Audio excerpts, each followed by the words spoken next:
Assalamualaikum warahmatullahi wabarakatuh.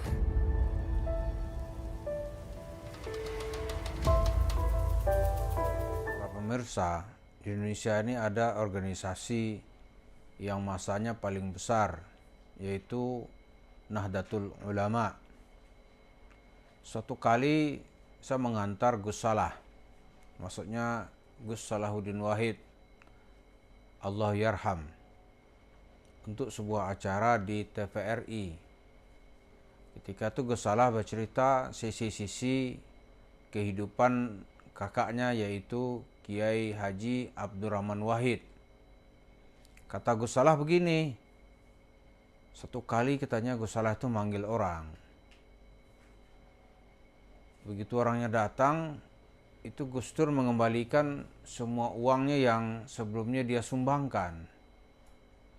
Lalu saya bilang, kenapa Gus?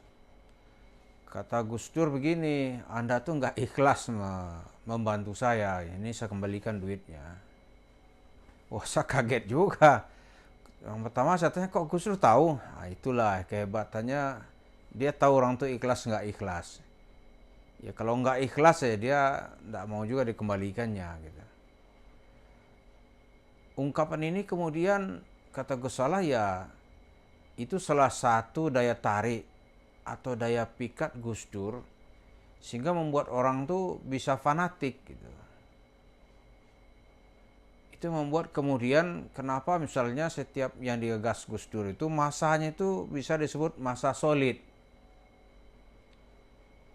Walaupun dalam sejarah perjuangan politik Gus Dur dia di tengah jalan mengundurkan diri dari jabatannya sebagai Presiden Republik Indonesia kedua di era reformasi.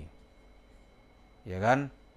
Kalau kita runut dalam urutan presiden, ya mungkin dia menjadi presiden keempat dalam sejarah Republik Indonesia.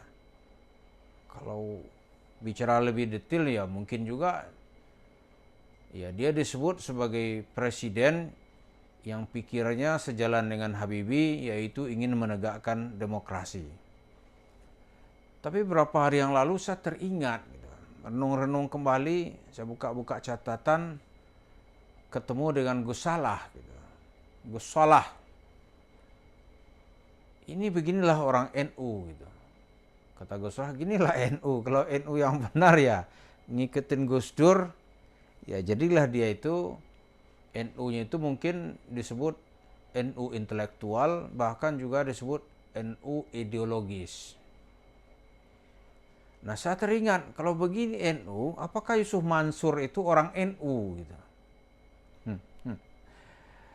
Secara ringkas bisa dikatakan tipikal Yusuf Mansur itu bukan tipikal tokoh agama dari kalangan Nahdliyin. Karena nggak ada orang NU kayak Yusuf Mansur. Karena itu seaneh-anehnya orang NU gitu, itu nggak ada itu keanggotaannya itu seumur hidup. Bahkan sudah mati pun kata Gus Dur, dia tetap orang NU. Nah Yusuf Mansur ini kerjaannya itu menyusahkan umat Nahdliyin. Coba aja tuh di kasus-kasus dia itu, pasti yang paling banyak menjadi korbannya itu adalah warga kita dari kalangan Nahdliyin.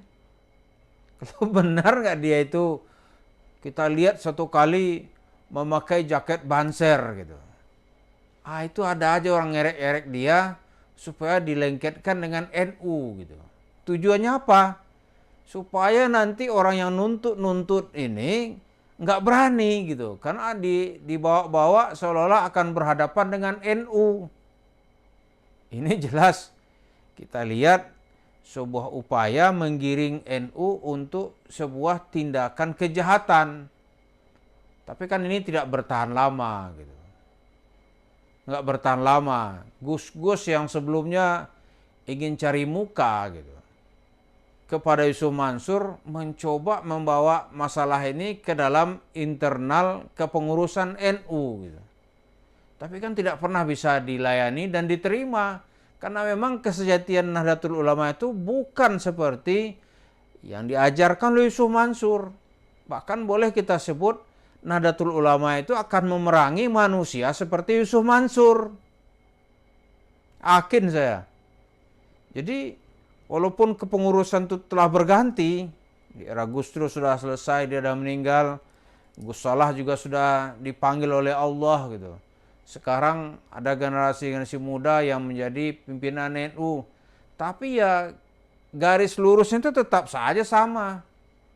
Dan Yusuf Mansur tetap tidak mungkin bisa in match atau lengket dengan sejarah pergerakan NU. Atau dengan kiprah perjuangan NU. Nggak mungkin itu. Karena tipikal Yusuf Mansur ini nggak ada dalam cerita masyarakat NU. Nggak ada. Yang ada misalnya model Gus Miftah, itu ada. Banyak pendukungnya. Gus Idam, itu banyak gitu. Kita tambah misalnya nih model Gus Fuad di Pleret, itu jelas tipikalnya gitu. Ini selain yang kita sebut kiai-kiai besar yang tidak pernah kenal lelah berkiprah memperjuangkan paham Ahlussunnah wal Jamaah. Apalagi itu seperti yang barusan pengurusan NU di Jawa Timur gitu. Oh itu berapi-rapi. Kiai Marzuki Bustamar itu berapi-rapi dia memperjuangkan umatnya gitu. Ini seperti Yusuf Mansur ini bukan memperjuangkan umat, tapi dia tuh bagaimana meraup harta umatnya dengan janji-janji palsu, yaitu janji surga. Yang ada seperti itu. Nggak ada dia bisa memperjuangkan, kayak sekarang nih, kiprah perjuangan Nahdlatul Ulama atau kaum Nahdliyin itu kan bagaimana merubah taraf hidup. Ya kan? Taraf hidup yang lebih baik. Kalau nggak percaya lihat aja tuh ketika Nahdlatul Ulama dipimpin oleh Al-Mukarram Kiai Profesor Dr. Said Agil Siraj. Pasti perjuangannya bagaimana mengangkat derajat warga Nahdliyin. Ini kalau Yusuf Mansur apa yang dia perjuangkan? Gak ada. Malah di mana Yusuf Mansur hadir, di situ warganya pasti dia tindas gitu. Dia tindas. Karena tuh perjalanan sejarah dia tuh terlempar ya, nggak ada di dalam kiprah atau pergerakan kaum Nahdliyin itu muncul orang seperti Yusuf Mansur. Pasti akan dikejar gitu. Karena kaum Nahdliyin, coba lihat perjuangan Kiai Agil Siraj gitu. Kiai Agil Siraj coba lihat. Kemana-mana dia ada bukti kerjanya gitu. Amalnya. Kalau Yusuf Mansur apa? Tidak ada bagi warga Nahdliyin. Yang ada bagi dirinya sendiri gitu. Maka oleh orang tertentu didekat-dekatkan, dia dipakein baju banser gitu kan. Kemudian diikut-ikutkan, dia ternyata enggak, dia ditolak gitu. Jadi Yusuf Mansur itu bukan saja tidak warga NU, bahkan quote in quote perjalanan hidupnya itu bertentangan, bahkan menindas warga Nahdliyin.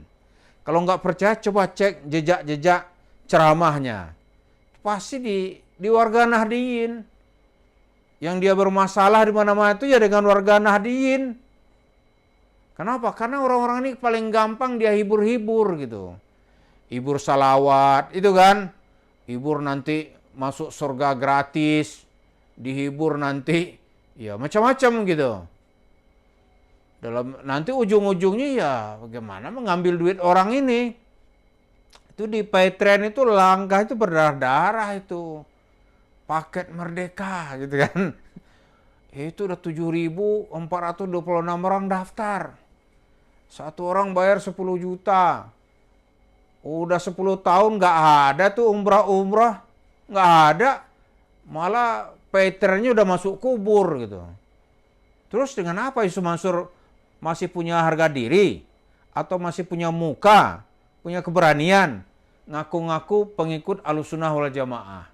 Yang benar dia itu adalah membawa kesesatan dan menindas orang-orang di bawah panji-panji Ahlussunnah wal Jamaah. Terima kasih. Assalamualaikum warahmatullahi wabarakatuh.